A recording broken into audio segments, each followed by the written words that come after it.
What's up guys, WOOO here, back again with another Division 2 build video. Welcome back. Today's build, this is my take on a legendary build that is strong, that is powerful, and deals a lot of damage and also keeps my teammates alive. This build I've used in heroic content and it does a very good job. Guys, remember, heroic content nowadays I find quite easy to manage, and you know you can run with 2 damage dealing skills and shred anything inside. In legendary content, guys, you can mix things up and it is still very, very difficult. However, this build gives your teammates some much needed armor, keeps you in the game and alive, and deals damage in abundance by spamming your seekers as often as you can. Guys, there are very many different interpretations of this build, and this is of course a hardwired build, and I'm utilizing the BTSU gloves for that extra power, that extra overcharge for me and my teammates every couple of minutes, and that's great for difficult content, so you can just smash out more damage. So this is also a support build. You've got heals for teammates, you've got damage against the NPCs and those big fat chungers, and of course overcharge every few minutes. This is what you have on this build. So guys, if you enjoy the build, enjoy the video, if you know what to do, thumbs doodle, it helps me and the channel. And of course guys, if you're new to the channel, drop the woo bomb on the sub button, ding the bell to be notified when I upload my shizzle. Peeps, let's win this.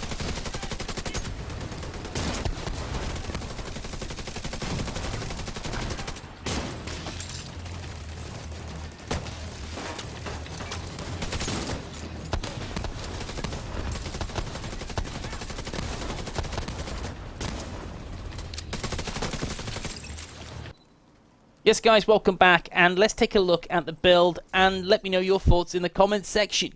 Of course guys, I'm rolling with this. It is Demolitionist. That's a specialization of choice. I've opted for that nice little bit of explosive damage, and that helps my little cluster seeker mines a lot. So that's the way I would roll with this. Then we have 4-piece hardwired, and again I'll go through the piece by piece and explain why I'm using the hardwired gear set, but it's still quite a powerful gear set to use and still has a lot of value in the game. And the good thing with hardwired, it means ultimately I can spam those seekers as often as I can, which means more damage. Awesome. Now with this guys, I am, you can see, no offensive, no defensive. I am 6 utilities and I am 8 little yellow Legos. I'm 726k armor, 330k health. Let's go for the build. Guys, as always, we'll start with the mask, and the mask is hardwired. And what is the hardwired gear set? Let's break it down step by step. So if you can roll with the 2-piece, you're going to get 15% skill haste, which is good.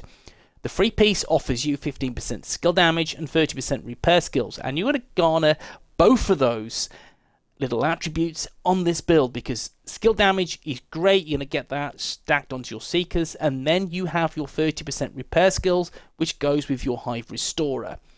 Then we have feedback loop. Whenever you use or cancel a skill, your other skill's cooldown is automatically reduced by 30 seconds, while increasing total skill damage and repair by 10% for 20 seconds. Awesome. Awesome. Feedback loop can occur once every 20 seconds. Wicked. And that's what I want on this build. That's what I want, is that extra bit of damage. And again, increasing the skill damage and repair, which is pretty cool. Again, that just stacks and that gives a fatter heal for my teammates. And why wouldn't you want something like this on your build? So feedback loop and the hardwired gear set is still quite strong. Now, in terms of the attributes, right, I have skill damage as the main attribute on this. The core attribute, again, 6 skill tiers, so don't worry about that. So skill damage is the way I've opted for, because I want my seekers to hit as hard as they can. I've opted for 1 repair skills mod of 19.7%, which will help the team. It'll help the heals, buff those heals as a big, nice, juicy, fat armor coverage for my teammates and myself. That's what I've opted for, that 19.7% repair skills. Once I go through the skills, I'll explain in its entirety why I'm using just the 1. Now, the second piece of hardwired is the holster, and the holster is very simply skill damage. Again, guys, once you're going to build this, and if you're going to test this in PvE, then make sure you are using skill damage everywhere. You need skill damage, guys. Stack it up. The third piece of hardwired is, of course, knee pads. The knee pads, again, skill damage, Get it everywhere you can on this build because you need to hit as hard as you can, because there's a few damage talents you don't have, so it's nice to have skill damage everywhere. Guys, it is key. Get it everywhere. And the last piece of hardwired is the backpack, and of course the backpack offers skill damage and 1 skill haste mod at 12%, and of course short circuit. I'm not talking about the 80s sci-fi film, I'm talking about the backpack talent for hardwired. Decreases feedback loop from 20 seconds to 10 seconds. Guys, trust me, you can get your seekers back even quicker than 10 seconds with this build. And again, we know it's a common fact now with hardwired, and how it gets your seekers back quickly, or firefly, or whatever skill variant you've opted for, get it back really quickly. And that's why I've opted for the backpack, just to reduce the 20 to 10 seconds. It's just non-negotiable. Get it on. Then we go through the other pieces, guys, and the first piece is the BTSU data gloves. You're thinking, why am I not, why, WOOO? Why using the BTSU data gloves? Why? Just explain. Right, I'll break it down. So we have skill haste and repair skills. Skill haste will help the build, of course, and repair skills will help my hive restorer. It offers some nice big fat heals. 2 drops of heals will get you from 0 to hero. Very simple. That's for your teammates. It's cool. It's all about this talent, guys. It is. Transference Overclock grants 15% skill haste, hive skill haste per skill tier. Detonating a hive refreshes your skill cooldowns and grants overcharge for 15 seconds. If at skill tier 6, this effect also applies to all allies. Allies receiving this effect are unable to benefit from it again for 2 minutes. So guys, every 2 minutes you can destroy, detonate your hive. When it has charges left, it will activate Transference Overclock, which is overcharge for your teammates and yours skills for 15 seconds. It is powerful.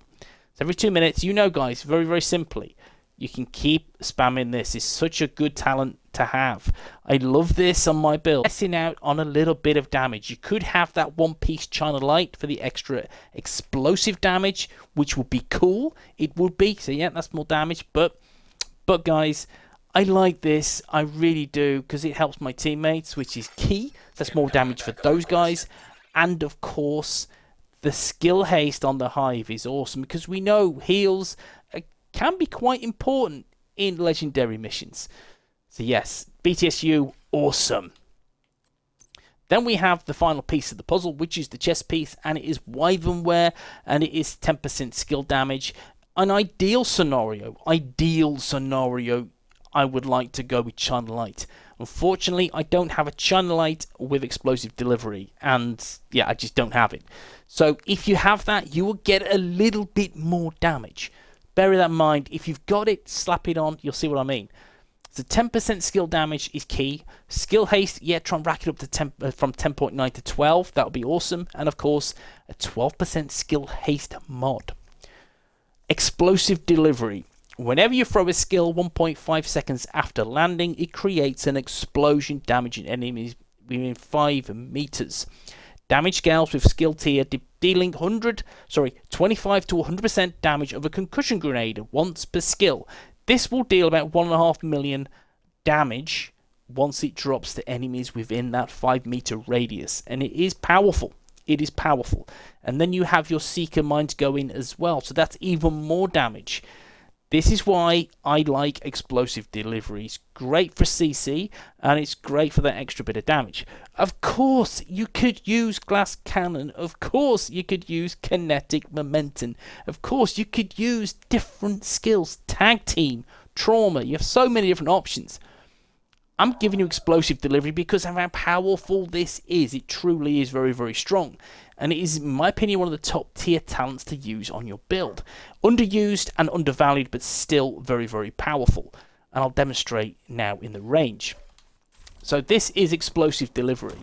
Again, it's simple, it's on easy. But look what this does. Let's just slap it like it's hot. There you go. Boom. That's my heals. Right, you can see the damage there. Nice. Okay, what I'm going to do now is I'm just going to pop this and go boom, boom, boom. There we go. And again, it doesn't help. It doesn't help. And again, I will refresh this after. Now, the skill haste is feckin' insane anyway.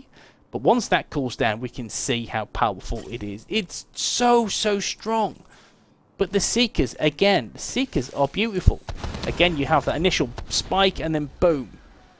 And if we just level that up a little bit, again, let's just get it on hard. Yeah, let's get it on very hard as well, just to showcase.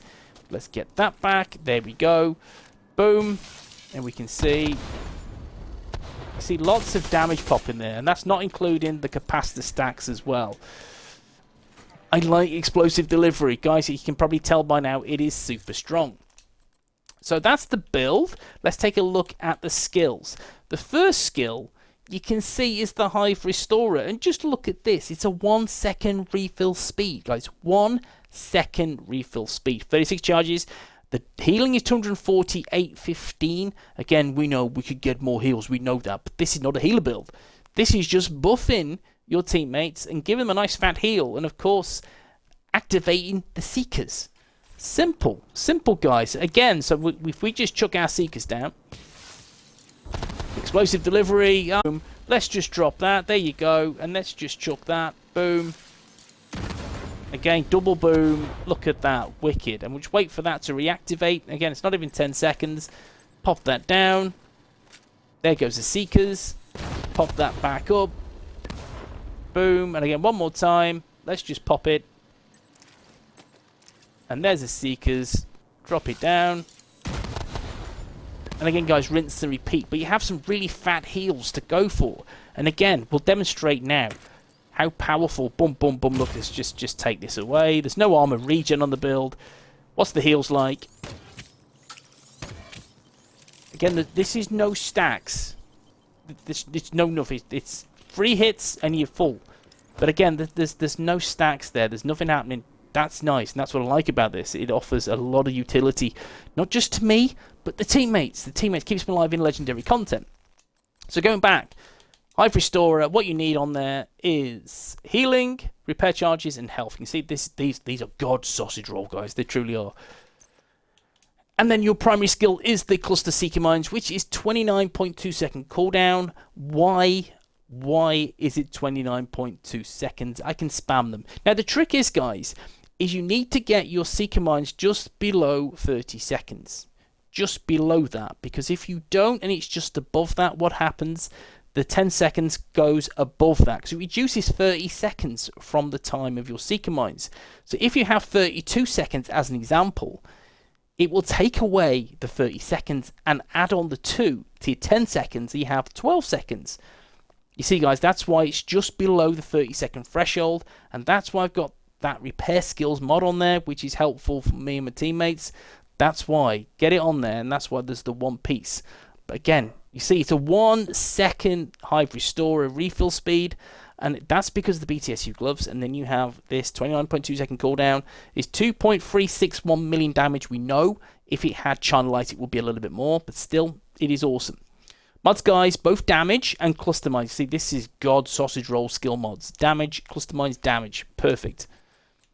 Then we go through the weapons. Primary weapon is the capacitor. I love the capacitor. Again, you could use a test subject. You could use the harmony. That is entirely up to you and your preference on playstyle. If you find it very difficult to build them stacks, I don't. I just don't. I don't at all. I get people say, well, you can just shoot with the test subject and get that extra bit of damage. True, but still, with a capacitor, you build up them stacks and you get more damage. And I feel that 40 stacks is quite easy to stack very simply in any content, guys. I mean, yeah. And you see, it stays a fairly long time as well. So I just, yeah, that's why I prefer the capacitor, in all honest opinion. Capacitor, sort of damage to armor, health damage, capacitance, shooting enemies builds stacks to a cap of 40. Each stack grants 1.5% skill damage. After 5 seconds, the stacks decay 1 per second. For each skill tier gain, 7.5% weapon damage. If you're at skill tier 6, very simple, 45% weapon damage. And your skill damage is 60%. Again, both of these are more than the Harmony test subject with that talent. Mods, guys, we know the mods, they are fixed on this anyway, which is crit chance, crit damage, weapon handling, and rounds. And then we have the harmony. The harmony is my secondary. If I run out of ammo, I can switch to this for that extra damage, of course. Again, 40% skill damage, 40% weapon damage, whilst I'm shooting both. And it's both effing kicking off. It works a treat, it does. So rifle damage, crit damage, damage targets out of cover, and of course, crit chance, rounds, crit chance, crit damage. My sidearm, guys, I don't use this. I don't use it. It's there for show. Within sync, it is what it is. Now let's take a look at the stats. We've got crit chance, crit damage. Again, don't worry about the weapon damage. I say in any skill build, don't worry about your weapon damage. You're shooting marshmallows anyway, so it's irrelevant in all seriousness. What we want to do is just take a look at, let me just get back to this, is the key components of the build. So there's no armor on kill, there's no armor regen. Again, I like ordinarily to have some armor regen on the build because it gives you more survivability, but because I have the Hive Restorer, you have so much survivability. It's great. Then we have, let's look, and there's not a lot of hazard protection, which is fine. Skill haste is 71.3%. That's cool. The BTSU gloves just looks after the Hive Restorer perfectly, and then the Hive Restorer is married perfectly to the Seeker Mines. Drop it, Seeker Mines are there. Drop it, Seeker Mines are there. It's very simple, and it's a very, very effective process. So that is the build, guys, and again, this is something I thoroughly recommend. Again, you've got explosive delivery, offers that bang for the buck. That little bit of damage there, you can see. And that all goes off your concussion grenade. And where do you find that damage on your concussion grenade? It is just next to your specialization. And if you tap down, so it's 1.54 million damage. That's how strong it is. It's quite powerful. But guys, yeah, this is the build. Have a good look. Let me know what you think in the comments section. Again, this is a legendary build. I've used this in very many legendaries now, and it's great. It's so much fun because you have the healing for your teammates, for yourself. Then you have the awesome source of the explosive delivery. Then you have the super fast cooldown, the Hive Restorer, and you have your Seekers, which you can spam. Nice. Good build, guys. Let me know what you think in the comment section. I'll see you in the next one. Peace.